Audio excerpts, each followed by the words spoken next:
Welcome guys, you watching 5 talking points और मैं हूं आपकी होस्ट इस्मा। आज से मैं ही आपके साथ रहूंगी through out the Asia cup. और आपको पता ही है, जो लोग देखते हैं हमारा शो, हमें ज्वाइन करते हैं। कुछ बहुत ही जबरदस्त सा पैनल हमारे साथ होता है और आज भी हमारे साथ वही लोग मौजूद होंगे। साबिक टेस्ट क्रिकेटर वहाब रियाज हमें ज्वाइन करेंगे और all the way from India Rahul भी हमारे साथ होंगे। उनकी भी इनसाइड लेंगे हम इस गेम के बारे में, क्योंकि काफी अच्छी ओपिनियन रखते हैं वो गेम के बारे में। उसके अलावा हमें पाकिस्तानी सहाफी अब्दुल गफार भी ज्वाइन करेंगे। सो इन सब की क्या ओपिनियन है Pakistan versus India? It's going to be a big big big game. आपको पता ही है, कोई भी स्पोर्ट्स राइवलरी जो है पाकिस्तान वर्सेस इंडिया से बेहतर नहीं हो सकती।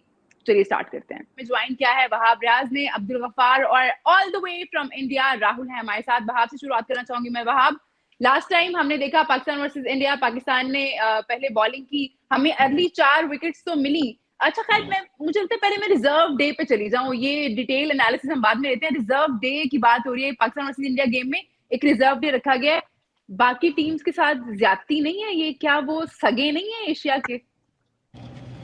देखिए, आई थिंक जो इश्यूज चल रहे हैं, आपको पता है कि बारिश काफ़ी ज़्यादा कोलंबो में हो रही है और ऑब्वियसली टूर्नामेंट का मज़ा तो तभी आता है कि जब सारी टीमों को इक्विवेलेंट चांस दिया जाए। Pakistan India always a big game और इंटरनेशनल लेवल पे आई think it is the most viewed game. और इसका जो यू नो जो इसकी व्यूअरशिप है या इसका जो देखने का लोगों का शौक है या जो लोगों का इंटरेस्ट है वो बहुत ज़्यादा रहता है। तो आई थिंक इस वजह से उन्होंने थोड़ा सा सेफ साइड इस मैच को कवर करने के लिए कि पाकिस्तान इंडिया, जारी बात है इससे आपको रेवेन्यू जनरेशन बहुत ज़्यादा होती है और फ़ायदा बहुत होता है और क्राउड बहुत ज़्यादा आता है। तो आई थिंक उसको मद्देनज़र रखते हुए आई think they have tried their level best के एक आधा मौका एक एक्स्ट्रा मैच में मिल जाना चाहिए दोनों टीमों को, जिसकी वजह से जो एशिया कप की एक हाइप क्रिएट हुई है वो क्रिएट रहे। सही है। मैं जाना चाहूंगी राहुल की तरफ। राहुल, लगता नहीं है आपको कि ज्यादती है? अब ठीक है, Pakistan versus India revenue generating game है, लोग इसको देखना चाहते हैं, बट इससे कितना असरअंदाज होगा कि कौन सी टीम फाइनल में जा रही है? पाकिस्तान तो जीत के आया ना एक मैच, पाकिस्तान के पास ऑलरेडी 2 पॉइंट्स हैं। फिर अगर आपको रिजर्व डे मिल रहा है, अगर उसमें बारिश नहीं होती है और कोई भी टीम जीत जाती है, जैसे मैच का हमें कोई रिजल्ट मिल जाता है, तो बाकी टीम्स अगर नहीं खेल रही हैं, उनको तो उस तरह से पॉइंट्स नहीं मिलेंगे ना, तो वो तो फाइनल में जाने से बेचारे रह गए पीछे। मैं इसमें बिल्कुल भी डिप्लोमेटिक नहीं होने की कोशिश करूंगा और मेरा मानना है कि ये गलत है। ऑर्गेनाइजेशन पॉइंट ऑफ व्यू से ये बिल्कुल गलत है कि एक पर्टिकुलर मैच के लिए आप अलग रूल्स बना रहे हैं और बाकी के जो मैचेस हैं उनके लिए आप गलत रूल्स बना रहे हैं। क्या श्रीलंका या बांग्लादेश के क्रिकेटर्स जो हैं वो लेसर मॉर्टल्स हो गए जस्ट बिकॉज वो श्रीलंका के लिए खेलते हैं या बांग्लादेश के लिए खेलते हैं? नहीं। आई थिंक आप खिलाड़ी को खिलाड़ी की तरह रखिए, मैच को मैच की तरह रखिए। आप वहां फैंस पहुंचे हुए हैं, बहुत सारे फैंस हैं आप कोलंबो में। इनफैक्ट आज हम जो आपने बात की पॉइंट्स के लिहाज से, पाकिस्तान एक मैच जीता हुआ है और उन्होंने बांग्लादेश को एक मैच हरा दिया है। और कोलंबो में अगर बारिश हो जाती है, जो आज मैच होना है बांग्लादेश और श्रीलंका का, अगर उसमें वॉश आउट हो जाता है तो फिर बांग्लादेश के पास क्या रह गया? वो तो बोलेंगे कि यार we been robbed of a possible एक एक्स्ट्रा पॉइंट अगर हमें जो मिल सकता था। एटलीस्ट उनको बोलेंगे कि हमें एक फेयर चांस नहीं मिला खेलने का या जीतने का। बट जैसे वहाब भाई ने भी कहा कि जो इंडिया पाकिस्तान है ना, जो कमर्शियल्स जो इन्वॉल्व होते हैं उसको देखते हुए स्पॉन्सर्स, ब्रॉडकास्टर को भी आपको देखना होगा, क्योंकि ब्रॉडकास्टर जो होता है, ब्रॉडकास्टर भी चाहता है उसका सबसे बड़ा जो रेवेन्यू जनरेशन का जो मैकेनिज्म होता है वो इंडिया पाकिस्तान पे बहुत कुछ मैटर करता है और उस पर काफी कुछ निर्भर करता है। तो उस लिहाज से पाकिस्तान और इंडिया के मैच को तो आपने रिजर्व डे दे दिया। हालांकि इस मैच के बाद एक आपके पास दिन भी एक्स्ट्रा नहीं था, बट वो स्केड्यूलिंग आपको देखनी चाहिए थी, क्योंकि ये जो एशिया कप का स्केड्यूल है ये ऐसा नहीं हुआ कि साल भर पहले अनाउंस हुआ था, ये भी अभी 1.5-2 महीने पहले ही अनाउंस हुआ है। तो बहुत सारी चीजें बाकी थी, आप मसले देख खत्म सकते नहीं हो थे। रहे थे। बाकी मसले खत्म बिल्कुल। नहीं हो रहे थे, पता ही नहीं चल रहा था और खेल भी रहे हैं एशिया कप या नहीं खेल रहे। और और इसमें मैं आपको एक बात बताऊं, वहाब भाई भी यहाँ पर हैं एज अ क्रिकेटर। इनफैक्ट अब तो खैर वो गवर्नमेंट साबिक बन गए। गवर्नमेंट का भी हिस्सा है। वहाँ या यहाँ गफार भाई भी हैं, आप चारों हैं, पाकिस्तान से हैं। मेरा ये मानना है ये जो एशिया कप जिस जिस जिस तरीके से शुरू हुआ था, लग रहा था बहुत सारी पॉजिटिव चीजें होंगी। मुझे याद है नजम सेठी साहब ने मेरे को इंटरव्यू दिया था, उसमें उन्होंने ये बात कही थी हाइब्रिड मॉडल की। जब वो बात सुनने में आ रही थी तो मैंने उनको अप्रोच किया था, उन्होंने कहा था, वो इंग्लैंड में बैठे हुए थे, उन्होंने मुझसे बात करी, उन्होंने कहा मैं आपको इंटरव्यू देना चाहता हूं ताकि आवाज जो है वो थोड़ी और पता लगे। तो उन्होंने हाइब्रिड मॉडल को प्रपोज किया था, और उस हाइब्रिड मॉडल वो उसमें कोई खामी नहीं थी, बहुत अच्छा मॉडल था, जिससे आपकी भी रह गई और शायद से कहीं ना कहीं इंडिया की भी रह गई, कि इंडिया क्योंकि वहां नहीं ट्रैवल कर सकता है बिकॉज ऑफ पॉलिटिकल रीजंस। तो उस वक्त ये हुआ कि उसके बाद ये हुआ कि भाई आपने अग्री कर लिया, कि हाइब्रिड मॉडल पे भी अग्री कर लिया आपने। बट ऐसा लगा कि ठीक हुआ है, शुरुआत ठीक हुई है। बट उसके बाद जो अब जब एशिया कप शुरू हो चुका है, उसके बाद मैं देख रहा हूँ उस तरफ और इस तरफ, दोनों तरफ से जो जर्नलिस्ट भी हैं, जो मीडिया से भी लोग जुड़े हुए हैं, आम लोग भी जो जुड़े हुए हैं, सोशल मीडिया की भी मैं बात कर रहा हूँ, जो आम लोग, जो फैंस हैं, वो कोशिश करी जा रही है कि to score a point over the other, हर किसी से। और कहीं ना कहीं ये जो रिश्ते हैं, मुझे लगता है, जो लगता था हमें ना कि क्रिकेट के जरिए हम दोनों देशों में शायद से रिश्ते जो हैं, ताल्लुकात जो हैं, वो बेहतर कर सकते हैं। मुझे लगता है इस दौरान ना चीजें बहुत खराब हुई हैं। जो बिकरिंग चल रही है आपस में, हर चीज पे ऐसा लगता है कि जी आपके यहाँ लाइट बुझ गई, बत्ती बुझ गई तो वो खराब हो गया। ऐसा नहीं है। मैंने देखा है ओल्ड ट्रैफर्ड में मैनचेस्टर यूनाइटेड के मैचेस में, ईपीएल में, बड़े बड़े इवेंट्स में लाइटें अभी आईपीएल में भी तो ऐसा हुआ था जी। देखिए इसमें मैं उसमें जाना ही नहीं चाहता हूँ कि कहाँ क्या हुआ है। ये किसी ने, ऐसा नहीं कि किसी ने जाके बत्ती बुझाकर आ गया वहां से। ये सब वो चीजें हैं जो होती हैं, ये आपके हाथ में नहीं है। ये these are technical issues. DRS गायब हो जाते हैं कभी कभार, तो आपको बहुत बड़ी बड़ी चीजें हुई हैं। तो ये छोटी छोटी चीजों को लेकर अगर you want to try and you want to score a point over the other, कुछ नहीं होगा, ताल्लुकात बेहतर नहीं होंगे, आप एक दूसरे से दूर ही जाएंगे। अब्दुल गफ्फार साहब, आपका भी मैं इनपुट चाहूंगी, लेकिन जो राहुल ने बात की उसको भी मैं थोड़ा सा इसमें ऐड करना चाहूंगी। अभी हमने देखा प्रेसिडेंट राजीव शुक्ला और रोजर बिनी दोनों आए थे, वाइस प्रेसिडेंट बीसीसीआई। उनके आने से लग रहा था शायद कुछ चीजें बेहतर हो जाएं। President Roger Binny, vice president Rajeev Shukla. I am sorry to correct you. मैंने उलट बोल दिया। बट या आई थिंक वो जब दो लोग आए यहाँ पे और लग रहा था कुछ शायद पॉजिटिव हमें आउटकम मिलेगा, लेकिन ऐसा हुआ नहीं। जैसे राहुल ने भी बात की कि उसके बाद से चीजें और खराब लग रही हैं। जब पाकिस्तान ने हाइब्रिड मॉडल को एक्सेप्ट कर लिया था, तब भी लगा था कि शायद जेस्चर्स में थोड़ी चेंजेस आए, शायद अब हम उतनी नेगेटिविटी नहीं देखें, लेकिन ऐसा कुछ नहीं हुआ। अभी कोलंबो और हम्बन टूटा और दम्बोला वाला मामला भी मतलब समझ नहीं आया कि क्या खिचड़ी पक रही है ये। देखिए बिल्कुल, हालांकि मैं समझता हूँ जाती तौर पे कि रोजर बिनी साहब का और जो राजीव शुक्ला साहब का जो विजिट है, बहरहाल वो एक अचीवमेंट तो रहेगी इस सारे मामलात के अंदर, के बहुत अरसे बाद वो आए, जो बातचीत है वो आगे बढ़ी। लेकिन मैं ये समझता हूँ कि इसके साथ साथ ये बड़ा इंपॉर्टेंट है कि जो एशिया कप है, आई थिंक वो सही तरीके से मुझे लगता है हैंडल नहीं हुआ। उसकी जितनी भी सारी चीजें जब 11th आवर पे हो रही थी, तो ये सारा कुछ ऐसे ही होना। और अब जैसे आप लोगों ने कहा, मेरा भी ये ख्याल है कि टूर्नामेंट की प्लेइंग कंडीशन अगर 20 टूर्नामेंट तब्दील हो रही है, तो अंदाजा लगा लें कि ये किस हद तक जो है वो एक यहाँ पे क्योस मचा हुआ है। टूर्नामेंट है या कोई पता नहीं है कि अभी आगे चल के इसमें क्या हम एडिशन करेंगे या नहीं कर सकते, कि दोनों दिन अगर वॉश आउट हो गए और सारा मामला। बहरहाल लेट्स होप के जो रेन फोरकास्ट है वो इतनी ठीक रहे कि मैचेस हो जाएं। बट मेरा ये ख्याल है कि ये सारा जो मामला है, अगेन ये तब तक ठीक नहीं होगा जब तक आपकी पाकिस्तान इंडिया की जो क्रिकेटिंग रिलेशन है वो एक आइडियल सिचुएशन तक नहीं आती, बायलैटरल तक नहीं आती। क्योंकि ये मामला तो अब हर जगह होगा, पाकिस्तान को भी चैंपियंस ट्रॉफी होस्ट करनी है, फिर ये सारा इशू आएगा। आई थिंक इससे सीखने की जरूरत है। इस सारे मामले को ये लेट गो नहीं होना चाहिए कि जी ये मामला जी खत्म हो गया, अब जी चैंपियंस ट्रॉफी में चैंपियंस ट्रॉफी के बारे में भाई अभी सोचें। मैं तो तब भी कह रहा हूँ कि जब चैंपियंस ट्रॉफी 2025 ये जो एशिया कप 2023 जब अवार्ड हुआ था पाकिस्तान को, तब क्यों नहीं बैठकर उस पर फैसला किए गए। ये उस वक्त के जो जितने भी क्रिकेट बोर्ड के सरबराहान है, एशियन क्रिकेट काउंसिल है, यार ये मतलब कोई एक छोटी कोई दुकान भी चल रही हो ना तो उसकी भी कोई प्लानिंग होती है। ये तो एशिया कप था, क्या जरूरी है कि 2 महीने पहले लड़ाई झगड़े करके इसके आखिरी 11th आवर के सोल्यूशन निकाले जाएंगे, जबकि सिचुएशन वही है जो 2 साल पहले थी, 1 साल पहले थी। मुझे लगता है कि इसको बहुत बेहतर करने की जरूरत है। एशियन क्रिकेट काउंसिल के मामला टोटली जो है हैंडल हुए हैं, मिस मैनेजमेंट है, इसके अंदर क्लैरिटीज नहीं थी, इसके अंदर ट्रस्ट लेवल्स नहीं थे।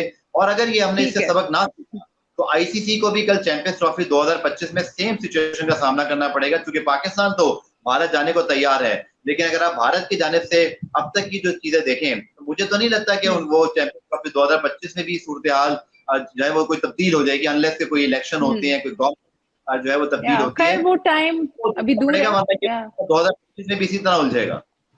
ठीक है, अब मैं आपकी तरफ आना चाहूंगी। लास्ट जो गेम हुई पाकिस्तान वर्सेस इंडिया, उसमें हमने देखा कि 4 अर्ली विकेट्स तो मिल गई, लेकिन मिडल में हमें विकेट्स नहीं मिली, जो मेरे लिए एक पॉइंट ऑफ कंसर्न है। उसके बाद भी हमने मैचेस देखे पाकिस्तान के, मिडल में हम स्ट्रगल कर रहे हैं। हमारे पेसर्स तो बड़ा अच्छा डिलीवर कर रहे हैं, बट स्पिनर्स उस तरह से हमें मिडल ओवर्स में आके विकेट नहीं दिला रहे। आई मीन वी नो कि Shadab is a very talented player, हमें पता है नवाज भी अच्छा करते हैं, but what do you think कि अभी पाकिस्तान की स्ट्रैटेजी क्या होनी चाहिए इस गेम को लेके, because this is going to be an important one?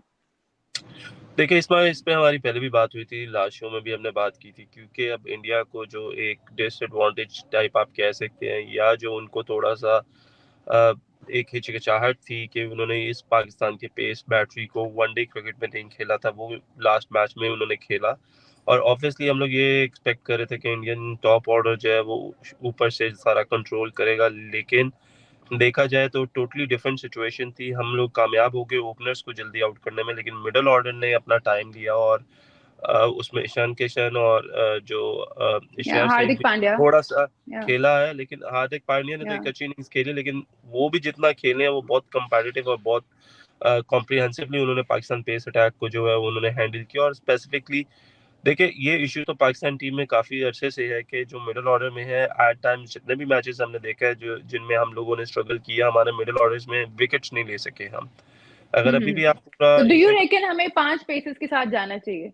नहीं, आई डोंट थिंक सो कि 5 पेसर्स के साथ जाना चाहिए। It is going to be a choice between, क्योंकि लास्ट मैच में हमने शायद उसामा को खिलाया था, और इस मैच में we should be looking to play an all-rounder fast bowler. देखिए सबसे पहले आप कहीं पे भी खेलते हैं, आपको कंडीशंस जो है वो बहुत आपको देखना होता है कि कंडीशंस क्या डिमांड कर रही हैं, क्योंकि बारिश का मौसम है, विकेट थोड़े से प्रिपेयर अच्छे नहीं हुए होंगे, बॉल उस दिन भी स्विंग हो रहा था, कैंडी में हमने देखा। तो देखिए जिधर ह्यूमिडिटी होती है बॉल नया स्विंग करता है, 2 नए बॉल है, सो ऑब्वियसली आपको ये देखना है कि आपके सीमर्स आपको ज्यादा इफेक्टिव होंगे या आपके स्पिनर्स आपको ज्यादा इफेक्टिव रोल प्ले कर सकते हैं।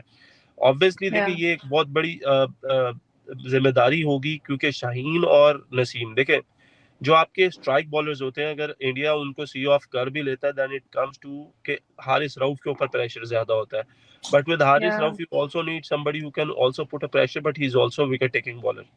तो आई बिलीव कि ये इतना आसान नहीं होगा दोनों टीम्स के लिए। पाकिस्तान को ये एडवांटेज होगा कि बॉल सीम होगा, स्विंग होगा, पाकिस्तान के पास अच्छी पेस बैटरी है, वसीम भी बेंच पे है, और फहीम को हमने देखा लास्ट मैच में भी। तो आई बिलीव के मुश्किल डालनी है इंडिया को, तो obviously you have to go with 4 pacers, और उसके बाद शादाब आपके पास है। हमने पहले भी बात की थी कि आगा सलमान और इफ्तिखार की सूरत में भी अगर आपको स्पिनर्स चाहिए हो, और अगर आप चाहते हैं कि स्पिन डिपार्टमेंट को यूटिलाइज करें, तो आप उन दोनों बैटिंग ऑलराउंडर से भी अपना काम निकलवा सकते हैं, 2-2 4-4 ओवर करवा के।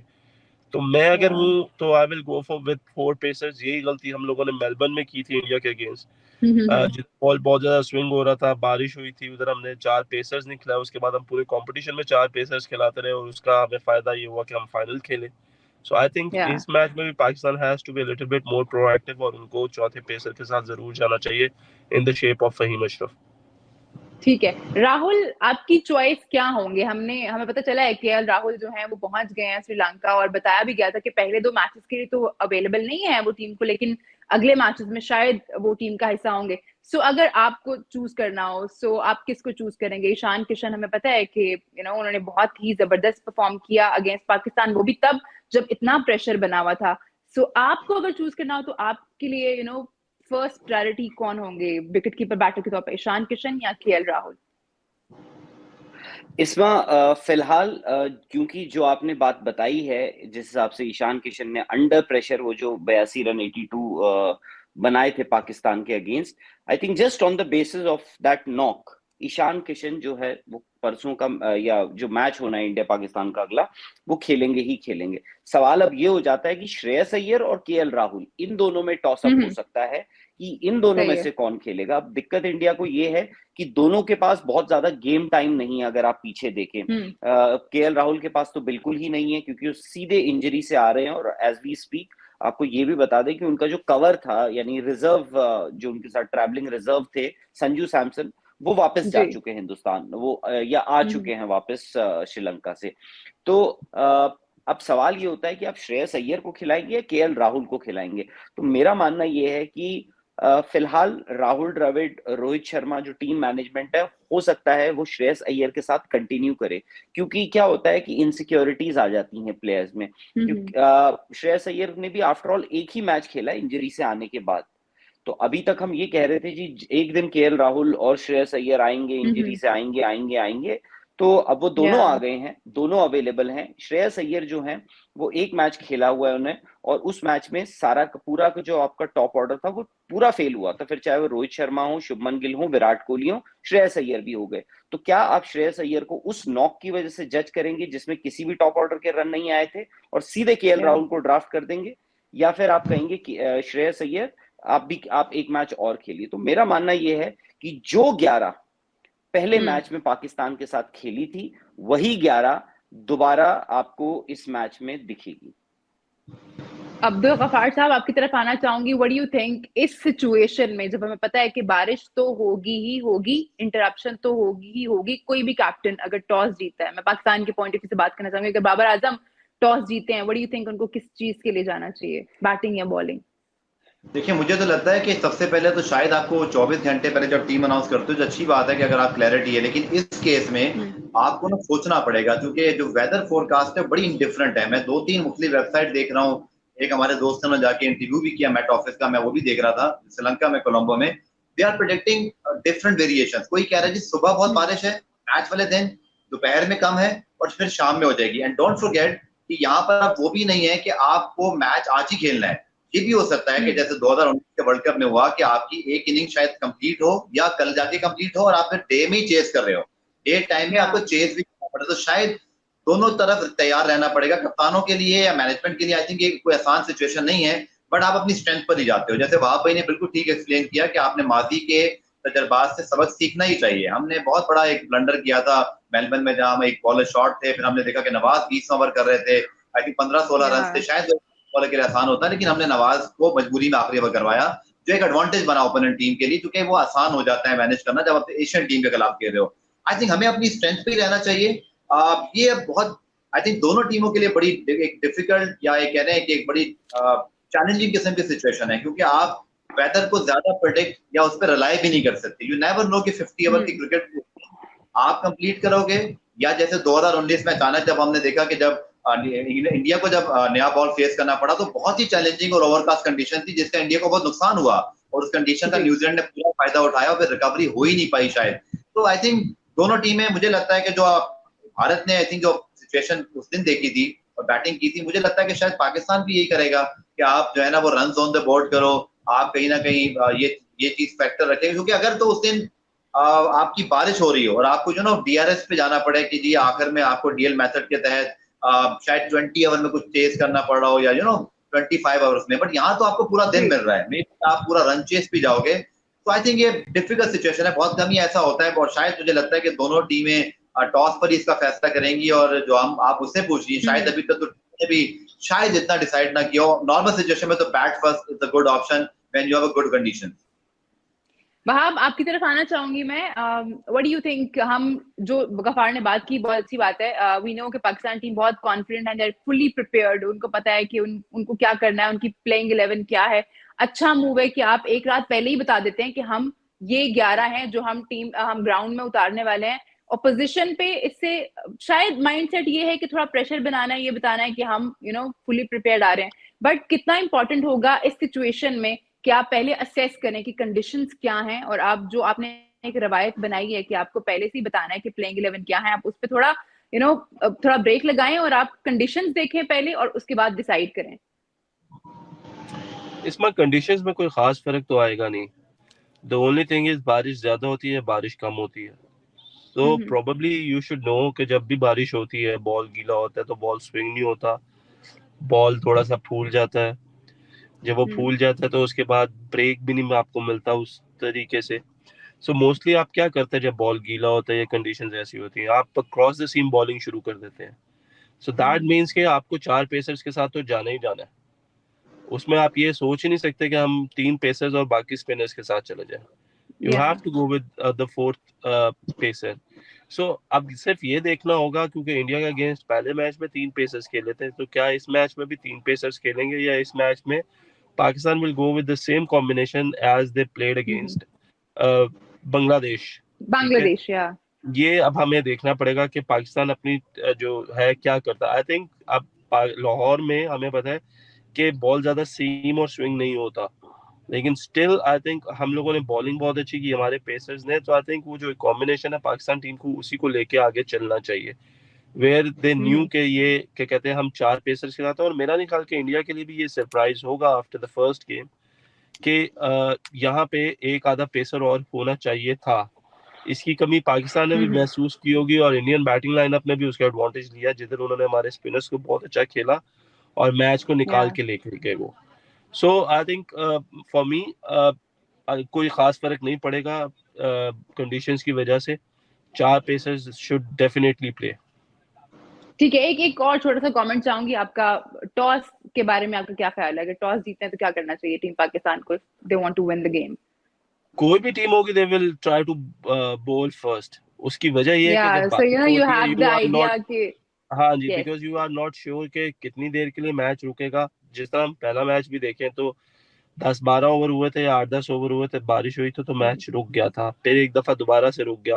तो जब मैच डिले होता है, कंडीशंस वेट होती हैं, तो उसके बाद जो एडवांटेज है वो बॉलिंग लाइनअप के पास स्ट्रेट अवे चला जाता है।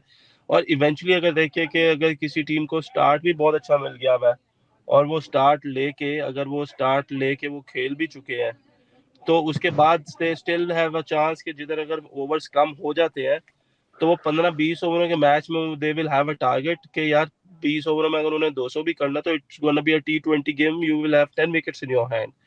सो कोई भी कैप्टन होगा they will win the toss and I think they will go for ball first. आप भी बता दें कि आप क्या चाहेंगे, टीम इंडिया क्या करे अगर टॉस जीतते हैं तो? लास्ट टाइम तो हमें पता है रोहित ने पता नहीं क्यों बैटिंग की थी। पता नहीं, मुझे लगता है शायद से ऐसा टॉस हो कि जो कैप्टन सोचे भी हार जाओ तो बेहतर है, बट आई थिंक वही टॉस जीत के आप ये सेफर ऑप्शन लीजिए, आप गेंदबाजी पहले करिए। हालांकि आपकी पहले कोशिश यही होगी कि मैच उसी दिन कंप्लीट कराया जाए। वो तो ये है कि अगर मैच हो ही नहीं पाता तब अगले दिन जाएगा, तो पहली कोशिश यही रहेगी कि मैच उसी दिन कंप्लीट करा जाए। तो ये है, इंडिया पाकिस्तान का मैच है, रन्स ऑन द बोर्ड कभी कभार वो भी खराब नहीं होते, बट फिर भी जब इतनी बारिश इतने सारे डिस्ट्रैक्शंस हो तो बेटर है कि आप पहले गेंदबाजी कर लें। वहाब को अपनी निजी मसरूफियात की वजह से हमें जल्दी छोड़ के जाना पड़ा। हम उनकी कमी तो जरूर महसूस करेंगे, लेकिन 2 जेंटलमैन मेरे साथ इस वक्त मौजूद हैं, उनके साथ हम गुफ्तगू का सिलसिला जारी रखेंगे।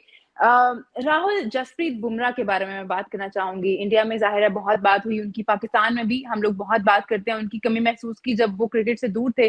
क्या लगता है उनको वापस आने में? हमने देखा था लास्ट ईयर, आपने भी जरूर नोटिस किया होगा, शाहीन शाह अफरीदी जब इंजरी से वापस आए थे, उनको वापस वो रिदम पकड़ने में कुछ मैचेस लगे थे। 3-4 मैचेस में वो शाहीन अफरीदी हमें नहीं लग रहे थे जो नॉर्मली हम उनको जिस रिदम में और जिस पेस के साथ बॉलिंग करता हुआ देखते हैं, जिस तरह की शानदार बॉलिंग वो करते हैं। तो हर बॉलर को टाइम लगता है, वो डिफरेंट हो सकता है। What do you expect from Jasprit Bumrah कि वो वापस आएंगे और क्या उतना ही अच्छा फौरन से कर पाएंगे जितना वो करते हैं? इसमें आपने बहुत सही एग्जाम्पल दिया। इनफैक्ट अगर किसी को भी किसी फास्ट बॉलर के बारे में अगर बात करनी हो, इंजरी इतने लंबे इंजरी ले ऑफ से कोई आ रहा हो तो उसको वक्त लगता है। अभी आज हम जसप्रीत बुमराह की जब बात कर रहे हैं, हमने उनको कॉम्पिटिटिव क्रिकेट खेलते हुए सिर्फ 8 ओवर कराए हैं उन्होंने, जो आयरलैंड के अगेंस्ट उन्होंने 2 T20 मैचेस खेले थे। उसमें उन्होंने 4-4 ओवर के दो मैचेस जो उन्होंने 4 ओवर कराए थे उन्होंने वो 2 खेले। स्पेल किए उन्होंने, सही है जी जी, तो वो है। और फास्ट बॉलर्स, आई थिंक इसी शो पे वहाब ने ही एक बार यही बात बताई थी, जो हम आप किसी से भी पूछे, फास्ट बॉलर ऐसा होता है वो जितनी बॉल डालेगा ना वो उतना रवा होता रहता है, वो उतना रिदम में आता है। शाहीन शाह अफरीदी जैसे आपने कहा, पिछला एशिया कप वो सिर्फ ट्रैवल कर रहे थे अपनी टीम के साथ, वो ट्रैवल करा, उसके बाद जब वो वर्ल्ड कप में आए तो शुरू के जो कुछ मैचेस थे देख के पता लग रहा था, जिस हिसाब से फास्ट बॉलर का फॉलो थ्रू होता है, वो भाग कर आते हैं, ठीक है, वो भाग कर भी आप वो रिदम में दिख रहे होंगे, बट जब आप बॉल डालते हैं, जब आपका फॉलो थ्रू होता है, आपको देख के बता सकता है, जिसने अगर थोड़ी बहुत स्पेशली कोई फास्ट बॉलर हो, वो देख के बता सकता है कि ये 100% नहीं है। फास्ट बॉलर का वही होता है। इनफैक्ट इंडिया में ये देखा है, मैं तो कह रहा हूँ कि जो मैंने पिछला मैच देखा था इंडिया का, उसमें नेपाल के अगेंस्ट सिराज भी ऐसा लगा कि वो उस रिदम में नहीं है। तो वक्त लगेगा, बुमराह को वक्त लगेगा, इसीलिए उनको एशिया कप में लेकर आए हैं। उन्होंने फिलहाल एक अभी तक कोई मैच में बॉल नहीं डाला है, इस 10 ओवर का कोई मैच उन्होंने खेला नहीं जहां पे उन्होंने 10 ओवर डाल दिए। आई थिंक अब होपफुली ये है कि इस एशिया कप में अगर इंडिया फाइनल खेलती है तो अभी भी उनके पास 4 मैचेस हैं, उसके पास तीन ऑस्ट्रेलिया के खिलाफ भी वो खेल सकते हैं, उसके बाद वर्ल्ड कप में। तो आई थिंक एंट्री उनकी सही टाइम पे हो गई है, वापस जो एंट्री उन्होंने करी है, तो होपफुली विद टाइम वो बेहतर होते जाएंगे। वही जसप्रीत बुमराह जो अपने पीक में थे, पहले मैच में दिखना थोड़ा डिफिकल्ट है, बट इसका मतलब ये नहीं है कि वो कुछ कर नहीं पाएंगे। I think he is good enough, इसीलिए उनको सीधे बुलाकर कहा है कि जी आप सीधे 11 में खेलिए। जी, गफ्फार साहब, आपसे मैं जानना चाहूंगी फखर जमान के बारे में। मुझे लग रहा था लाहौर में कज़ाफी स्टेडियम में खेल रहे हैं, बांग्लादेश के अगेंस्ट खेल रहे हैं, बोर्ड पे कुछ ज्यादा रन नहीं है, आपको पता है आप इजीली कर पाएंगे, तो कोई प्रेशर नहीं है फखर पे। आपने जितनी पुरानी इनिंग्स खेली उसको भूल जाए, अभी बेहतरीन टाइम है कि आप अपनी फॉर्म को वापस लेके आए, बट ऐसा हुआ नहीं। फखर अपनी फॉर्म को वापस लाने में अभी तक नाकाम है, और आपको पता है आगे हमने जो है वो एक बड़े टूर्नामेंट के लिए जा रहे हैं, हम जा रहे हैं वर्ल्ड कप में, और उससे पहले अगर आपका ओपनर जो है वो इस तरह की फॉर्म कैरी कर रहा है, तो कितना परेशान कुन हो सकता है ये टीम पाकिस्तान के लिए। देखें, फखर जमान जिस तरह के इम्पैक्ट प्लेयर हैं और जिस तरह के अटैकिंग उनकी अप्रोच है, आई थिंक वो इस काइंड के पाकिस्तान में इस वक्त वाहिद प्लेयर हैं। और हम आई थिंक किसी एक प्लेयर पे तो शायद हम ये अफोर्ड कर ही सकते हैं, बिकॉज अगर आप देखें कि अब जब आपके पास इमामुल हक एक स्टेबल ओपनर है, you have Babar Azam the world class player, you have Rizwan, now even have Iftikhar, then you have depth in your batting line. I think मैं तो कभी भी नहीं चाहूंगा, जो कि अगर आप पुराना भी देख लें, बल्कि मैं तो कुछ मैचेस आजकल वो हम देखते हैं ना फेसबुक पे, पुराने मैचेस आ जाते हैं और आज कुछ तो बहुत ही अच्छे आ जाते हैं, तो शायद बहुत मेमोरी से निकल गए होते हैं। बट एक चीज मैं हमेशा देखता था कि ऑस्ट्रेलिया, आज हम बैट बॉल की बात करते हैं कि भाई वो किस तरह खेली जा रही है, अगर आप देखें एडम गिलक्रिस्ट को ओपन कराना, उनको पूरा लाइसेंस देना, और वो कभी जैसा नहीं था कि वो कभी बहुत 50+ एवरेज पे खेले, बहुत डिसेंट और बहुत फ्लैम्बॉयंट थे वो, और बहुत ही मैच विनर थे बड़े। लेकिन कंसिस्टेंसी का इशू ऐसे प्लेयर्स के साथ आ जाता है, क्योंकि वो पूरा चांस लेते हैं। बट ये ऐसा प्लेयर होता है जो आपको मैच जिताता है, और आपकी टीम में मेरा मानना ये है कि ऐसा प्लेयर होना ही चाहिए हर वक्त, क्योंकि यू नेवर नो कि वर्ल्ड कप में या इवन एशिया कप में, स्पेशली वर्ल्ड कप में आपको कोई 50+ वाला रन चेस करना पड़ जाए, तो फिर तो आप ये नहीं डिसाइड कर सकते कि फखर जमान फॉर्म की बेस पर होंगे नहीं होंगे। आपको तो चाहिए ही ऐसा प्लेयर। आइडियली 2 ऐसे प्लेयर होने चाहिए जो आपको ना चढ़ के खेलें, जो अटैक करें, जिनका इंस्टिंक्ट हो, क्योंकि ये उनकी एक एक्सक्लूसिव और एक उनकी ना एक वो अप्रोच है जो किसी और के पास नहीं है। तो ऐसा प्लेयर थोड़ा सा मुझे लगता है टाइम और पेशेंस मांगता है। अगर आप उनके रिकॉर्ड्स देखें, उनकी मैच विनिंग एबिलिटी देखें, तो मैं तो उनकी एबिलिटी पर जाऊंगा। आई थिंक आपके पास वो वक्त नहीं है अब आपके परेशान होकर आपको पैनिक बटन दबाएं। आई थिंक फखर को अब से लेकर वर्ल्ड कप तक हर मैच ही खेलना चाहिए, क्योंकि इतने बड़े प्लेयर को आप एकदम जो है ना वो ड्रॉप ही नहीं कर सकते, और जब आपके पास उस तरह का प्लेयर ही नहीं है। मैं बात कर रहा हूँ सिर्फ ये कि वो कितने एक नया डायमेंशन लेकर आपकी बैटिंग में ऑलरेडी होते हैं, और ऐसा प्लेयर एक इनिंग पर अपनी फॉर्म रिगेन करता है। बिकॉज मुझे अंदाजा है जिस तरह के वो प्लेयर हैं कि अगर आपके 3-4 मैच चले जाते हैं इस तरह के, तो शायद वो फिर उनको टाइम लगता है, बट एक उनको मैच में लाती है। लेकिन एक थोड़ा सा मैंने ऑब्जर्वेशन किया है कि फखर जमान उन मैचेस ज्यादा रन करते हैं जहां पर बैटिंग फ्रेंडली कंडीशन होती हैं, बैटिंग पैराडाइज होते हैं और हाई स्कोरिंग पैटर्न्स होते हैं। वो उनकी गेम को सूट करता है, वो पिचेस उनको सूट करती है। बट हमने देखा है जहां थोड़ा सा गेम सीम होता है, स्विंग होता है या बॉलिंग स्ट्रगल करते हैं, फिर स्ट्रगल करते हैं। बट मैं तो उनको हमेशा रखूंगा, बिकॉज प्रॉब्लम ये है कि मुझे लगता है कि फखर जमान जैसा प्लेयर क्योंकि आपके पास एक ही है, तो अब आपको उनको रखना ही है, because he is your match winner. Rahul, आपसे भी मैं जानना चाहूंगी फखर के बारे में, क्योंकि फखर हम मानते हैं बड़े मैच के खिलाड़ी हैं, और लास्ट टाइम भी जब टीम इंडिया सामने थी तो मुझे लग रहा था शायद फखर आज कुछ करेंगे, बिकॉज उनकी हिस्ट्री ऐसी है। अभी भी टीम इंडिया के साथ पाकिस्तान टीम का मुकाबला है। आप अगर होते अगर आपको चूज करना होता कि फखर के साथ आप जाएंगे या नहीं उनकी हिस्ट्री को याद रखते हुए, तो आप क्या करते? Because we have got other options as well, लेकिन टीम पाकिस्तान जो है वो फखर के साथ ही जा रही है, तो आपका ओपिनियन क्या होता है इस चीज को लेके? इसमें पाकिस्तान के पास ऑप्शंस थोड़े लिमिट हो चुके हैं, लिमिटेड ऑप्शंस है। आपने इतना कुछ इन्वेस्ट कर दिया है फखर जमान पे कि अब आप पीछे मुड़कर नहीं देख सकते, क्यों? I think it is too late. अगर मैं इंडियन ड्रेसिंग रूम में आज बैठा हुआ हूँ, मैं मानता हूँ फखर जमान ने मैच विनिंग पारियां खेली हैं, वो एक इम्पैक्ट प्लेयर हैं, बिल्कुल सारी बातें सही हैं। बट मैं अगर इंडियन ड्रेसिंग रूम में बैठा हूँ, मैं चाहूंगा कि सामने वाला जो खिलाड़ी है वो चाहे जितना बड़ा हो, उसके पीछे रन ना हो। क्यों? क्योंकि अगर आपके पास रन नहीं है, अगर आपके पास पीछे रन नहीं है, तो आपके पास सेल्फ डाउट्स होते हैं। आप किसी भी मैच में उतरेंगे, आपके पास सेल्फ डाउट्स होंगे आपके जहन में, आपका कॉन्फिडेंस जो है वो भी नीचे होगा। जैसे गफार भाई ने भी कहा ना कि मैं भी ये बात मानता हूँ कि पाकिस्तान में अगर आप खेल रहे होते ना, जो आपने पाकिस्तान में मैचेस खेले, जैसे मुल्तान में आपने एक मैच खेल लिया, उसके बाद लाहौर में जो आपने मैच खेल लिया, आई थिंक अगर फकर वहां पे थोड़ा सा रुक के खेल लेते, रन बना लेते, वो बेटर है। अब आप देखिए कोलंबो में वहां पे आपको दो किस्म की ही विकेटें मिल सकती हैं। या तो देखिए आपको ये भी हो सकता है कि आप फ्लड लाइट्स में, अंडर लाइट्स मैचेस के बॉल गीला हो गया है, और रात में आप मैचेस खेल रहे हैं, वो ठीक है, आपके लिए बॉल ज्यादा कुछ कर नहीं रहा, वो ठीक है।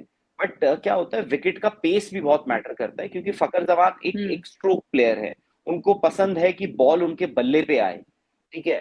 अब यहाँ पे जब आपको मेहनत करनी पड़ रही है, शुरू में आपको बॉल उस पेस पे जो आप पसंद करते हैं उस पेस पे आ नहीं रहा है, तो थोड़ा सा डिफिकल्ट हो जाता है। बड़े मैच से पहले अगर आपके काफी वक्त से रन नहीं आए हैं, तो इसका मतलब आपके अंदर सेल्फ डाउट्स हैं, जो आपकी मैच में भी दिखेंगे। भाई मैं तो चाहूंगा कि फकर जमान, अगर मैं इंडियन ड्रेसिंग रूम में बैठा हूं इस वक्त, मैं अगर इंडियन टीम का फैन हूं, मैं चाहूंगा कि फकर जमान का बल्ला शांत रहे, वो रन ना बनाए। ठीक है, ठीक है। गफार, एक और चीज जो मैं जानना चाह रही थी, जो मैंने वहाब से भी सवाल किया कि जो हमने चेंज किया, फहीम अशरफ को हम लेके आए प्लेइंग 11 में, गिवन द कंडीशन जो श्रीलंका में होंगी, ऑफ कोर्स थोड़ी डिफरेंट होंगी, बल्कि काफी डिफरेंट होंगी पाकिस्तान से। पाकिस्तान में हमने हाई स्कोरिंग मैचेस देखे हैं, हमने देखा है 300+ 2 दफा हुआ है। उसके बाद बांग्लादेश तो कुछ कर नहीं सकी, अदरवाइज शायद वो भी हाई स्कोरिंग मैच होता। बट कोलंबो में अब मैचेस होंगे और वहां पे कंडीशंस बहुत डिफरेंट हैं, प्लस बारिश।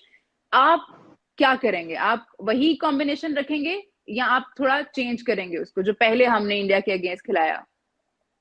देखिए, रीसेंट जो आपके कुछ मैचेस या टूर्नामेंट्स के अंदर आपने जो एक्सपेरिमेंट किए, वो तो सीधा सीधा ये सजेस्ट करते हैं कि आप हरीफ टीम को भी देखें और अपने आप को भी देखें।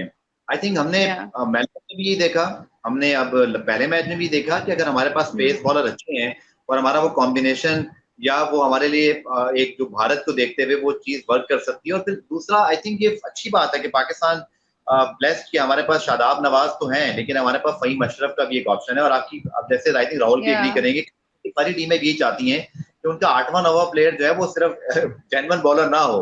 अब आपको बैटिंग डेप्थ चाहिए होती है और अब बहुत दोनों क्लोज फिनिशेस होती हैं। और हमने देखा कि ये आखिर में कहीं ना कहीं एक चौका छक्का पूरे मैच का फैसला करता है, तो वहां आप 3-4 टेलेंडर नहीं खिलाते हो। तो आई थिंक पाकिस्तान, मेरा जाती ख्याल ये है कि आप कंडीशंस को देखते हुए, शायद अगर ये मैच आप पाकिस्तान में खेल रहे होते तो शायद आप सोचते उसामा मीर के बारे में, शायद आप सोचते नवाज के बारे में, बट क्लियरली नजर आ रहा है क्योंकि पूरा का पूरा आई थिंक हफ्ता ही आपका रेन फोरकास्ट पर है। बॉलिंग के लिए वो कंडीशन थोड़ी बेहतर हो जाती है फास्ट बॉलर्स के लिए। I think Pakistan should go with the same 11 जो उन्होंने खिलाई थी अगेंस्ट बांग्लादेश। फहीम का अगर आप बॉलिंग फॉर्म भी देखो तो उन्होंने पहला मैच जो किया था, गेंद बड़ा अच्छा उनका कैरी हो रहा था, कॉन्फिडेंस दिख रहा था उनकी बॉलिंग में। लास्ट मैच में भी उनको हम लेकर आए, उन्होंने शाकिब को आउट किया फील्ड सेट करके शॉर्ट पिच बॉलिंग पर। थोड़ा सा शाकिब जल्दी भी कर गए शायद, मुझे लगता है कि शाकिब मुशीफ दोनों ने वहां पे थोड़ी जल्दी की। लेकिन मेरा ख्याल है कि नवाज की रीसेंट फॉर्म को देखते हुए और थोड़ा सा मैं फहीम अशरफ का जो चीज देख रहा हूँ, फिर अगर आप याद रखें कि ग्रांट ब्रैडमैन ने क्या कहा था जब उनको सिलेक्ट किया after 2 years, it was you know bit puzzling कि भाई वो किस बुनियाद पर टीम में आए। बट ग्रांट ब्रैडमैन ने इसको बिल्कुल क्लैरिफाई किया कि हमने तो उनको पीएसएल में एज अ मैच फिनिशर देखा, वो हमें बहुत याद रहा कि वो मैच फिनिशर पे लेफ्ट हैंडर है। डोंट फॉरगेट कि पाकिस्तान के पास एक और ऑप्शन भी वो नवाज की तरह कैरी करते हैं। तो I think Pakistan should go with the same 11, क्योंकि आप बार बार अगर एक चीज को छेड़ोगे ना तो फिर आई थिंक फहीम सेट हो पाएंगे ना नवाज सेट हो पाएंगे। तो मुझे लगता है कि आप अगर कंडीशंस वही हैं जैसा कि आप एक्सपेक्ट कर रहे हो कि पाकिस्तान भारत मैच जैसी थी और वहां पर फास्ट बॉलर को मदद मिल रही है, तो I think no rocket science मेरे ख्याल में आपको फिर फहीम को ही खिलाना चाहिए।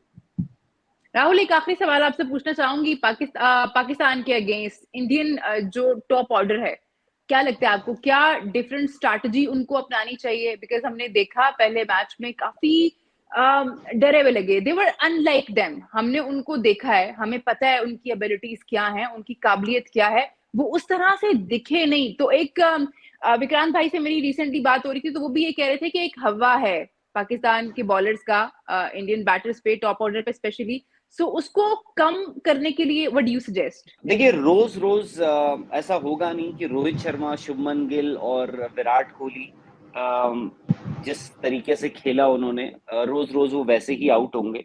आई थिंक वो एक दिन था। जी हाँ, एक हवा है, मैं मानता हूँ। चाहे कोई कितना भी कह ले कि भाई फर्क नहीं पड़ता, बाहर की बातें हमें सुनाई नहीं देती है, हमें फर्क नहीं पड़ता बाहर लोग क्या कह रहे हैं, बट आपके जहन में है left arm fast bowler, specially अगर शाहीन शाह अफरीदी की बात करें, क्योंकि ये ऐसा नहीं है कि ये पहली बार हुआ है जो हुआ है। पीछे हमने मोहम्मद आमिर के साथ भी ये होते हुए देखा है, हमने ये ट्रेंट बोल्ट के साथ भी होते हुए देखा है, हमने बहुत सारे गेंदबाजों लेफ्ट आर्म फास्ट बॉलर्स के साथ होते हुए देखा है। Rohit Sharma, Virat Kohli, Shubman Gill, I think they are to good a batsman. ये उन्होंने भी देखा होगा, वो अपने शेल में ना कुछ ज्यादा ही घुस गए थे उस दिन। छोटी टांग निकल रही थी। यूजुअली जब आप ड्राइव मारते हैं, आप लंबी टांग थोड़ी आगे निकालते हैं। अगर शुभमन गिल का भी आप देखें डिसमिसल, वो छोटी टांग निकाल के आउट हुए हैं। रोहित शर्मा का भी वही हुआ, वो डिस्ट्रैक्शन भी हुआ।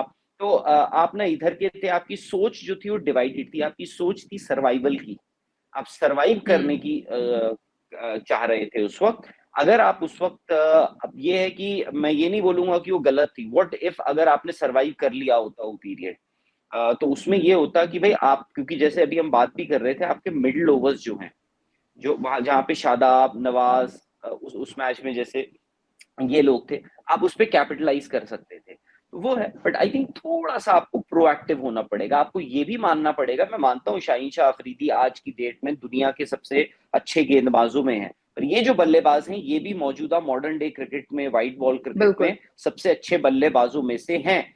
आप ये है, कभी कभार ये भी है कि बहादुरी और जो है ना, बहादुरी दिखाने का भी बहुत ज्यादा कभी कभार फायदा नहीं होता, नुकसान हो जाता है। बट आपको वो एक डिस्टेंस आपको कवर करना है। वो बहादुरी और जो जो जो डरा, जो आपने कहा ना कि जैसे डरे हुए लग रहे थे, उसके बीच का आपको दरमियान उसके एक फासला आपको कवर करना है।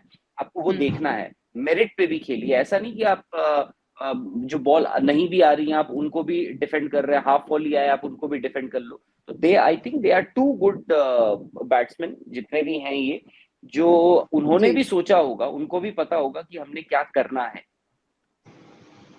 ठीक है, आप शो का टाइम तो ऑलमोस्ट खत्म हो ही गया है, बस मैं जानना चाहूंगी कि आपको क्या लगता है राहुल, कौन सी टीम जो है इस दफा मैदान मारेगी अगर मैच होता है तो? अभी तो कंफ्यूजन ये भी है कि मैच होगा या नहीं। देखिए, मैच से पहले जो बातें हो रही थी, जो पहला मैच हुआ इंडिया और पाकिस्तान को, उससे पहले एक ही बात हो रही थी, पाकिस्तान का जो फास्ट बॉलिंग अटैक है और इंडिया की बैटिंग। बट कोई बाकी चीजों में किसी ने जोर ही नहीं दिया, सोचा ही नहीं, बोला ही नहीं।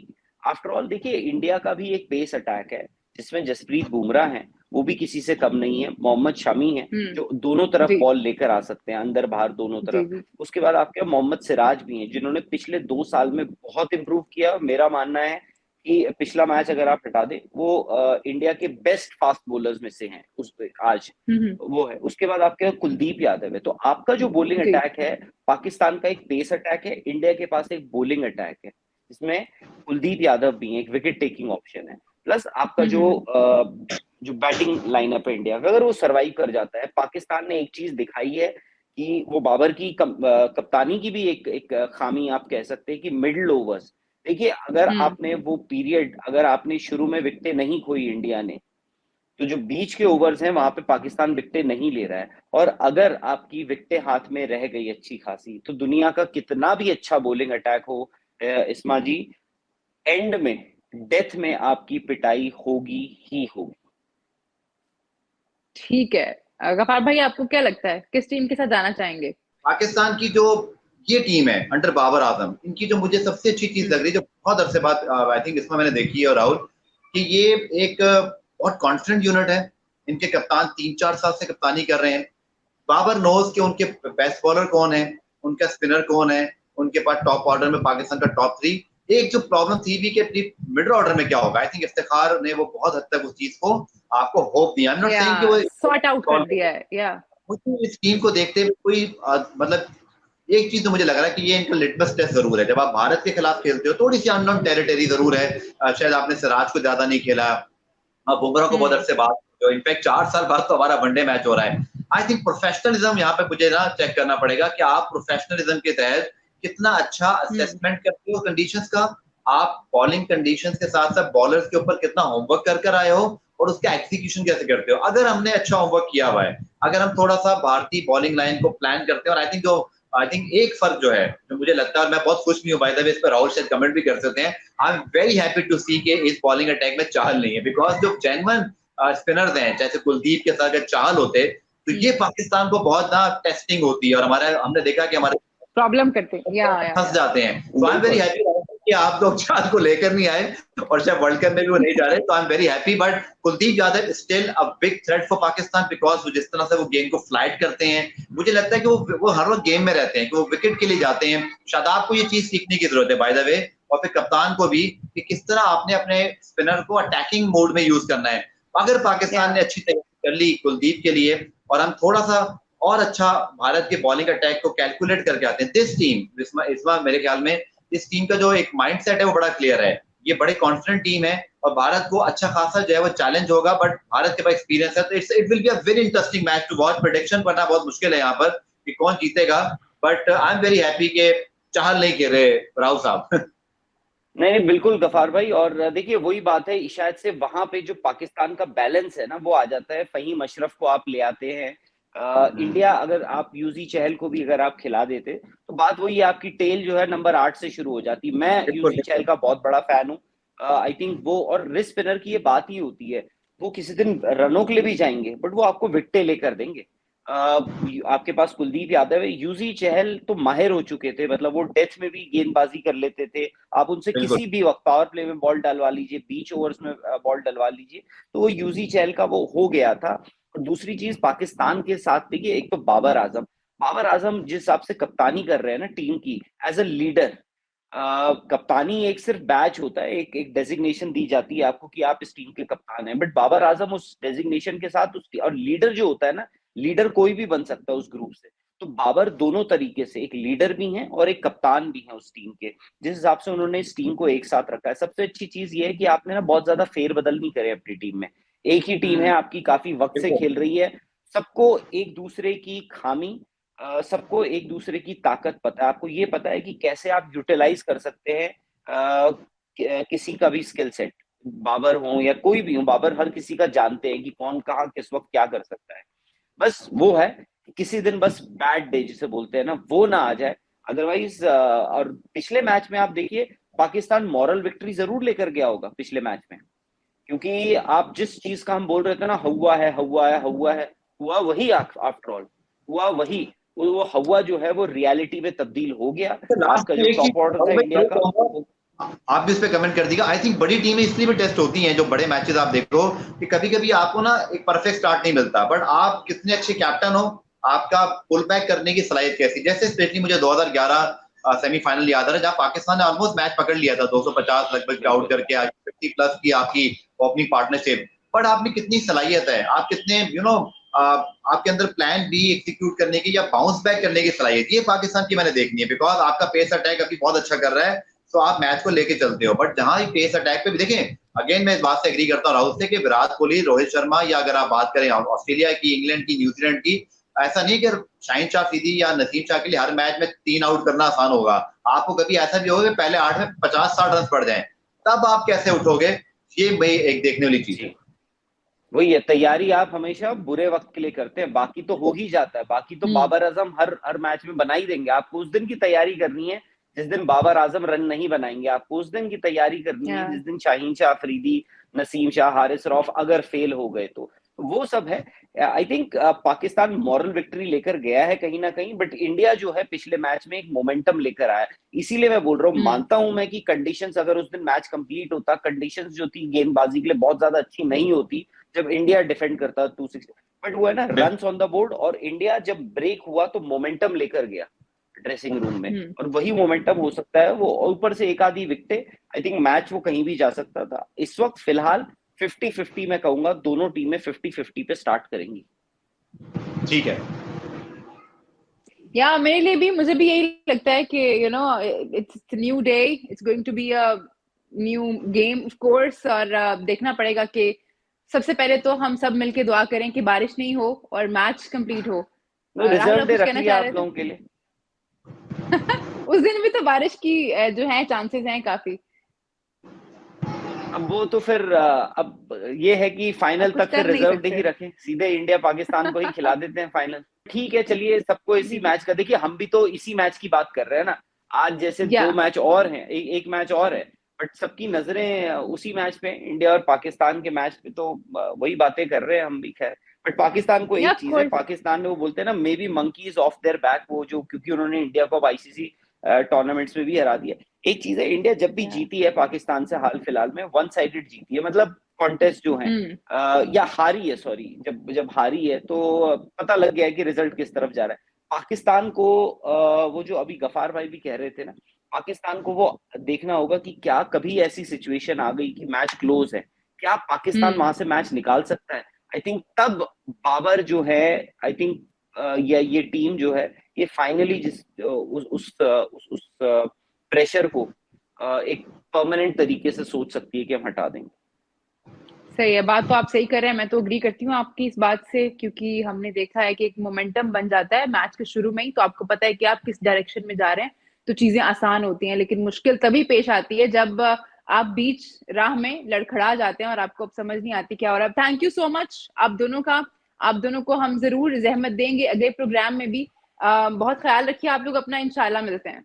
ये था आज का शो, आपका बहुत बहुत शुक्रिया हमें ज्वाइन करने का। आइंदा भी आप हमें ज्वाइन करते रहिएगा, और stay tuned to Zalmi TV for all the updates, और may the best team win. मैं क्योंकि पाकिस्तानी हूँ और मेरा दिल जो है वो पाकिस्तान के लिए धड़कता है, तो मैं चाहूंगी कि पाकिस्तान अच्छा खेले, पाकिस्तान अच्छा जीते भी ये मैच, बिकॉज लास्ट टाइम कोई टीम जीत नहीं सकी तो मजा थोड़ा किरकिरा हो गया।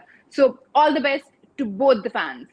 मैच से जुड़े आपके हर सवाल का हम देंगे जवाब। जानने के लिए हर update, live analysis, special interviews, download कीजिए स्पोर्ट्स तक ऐप।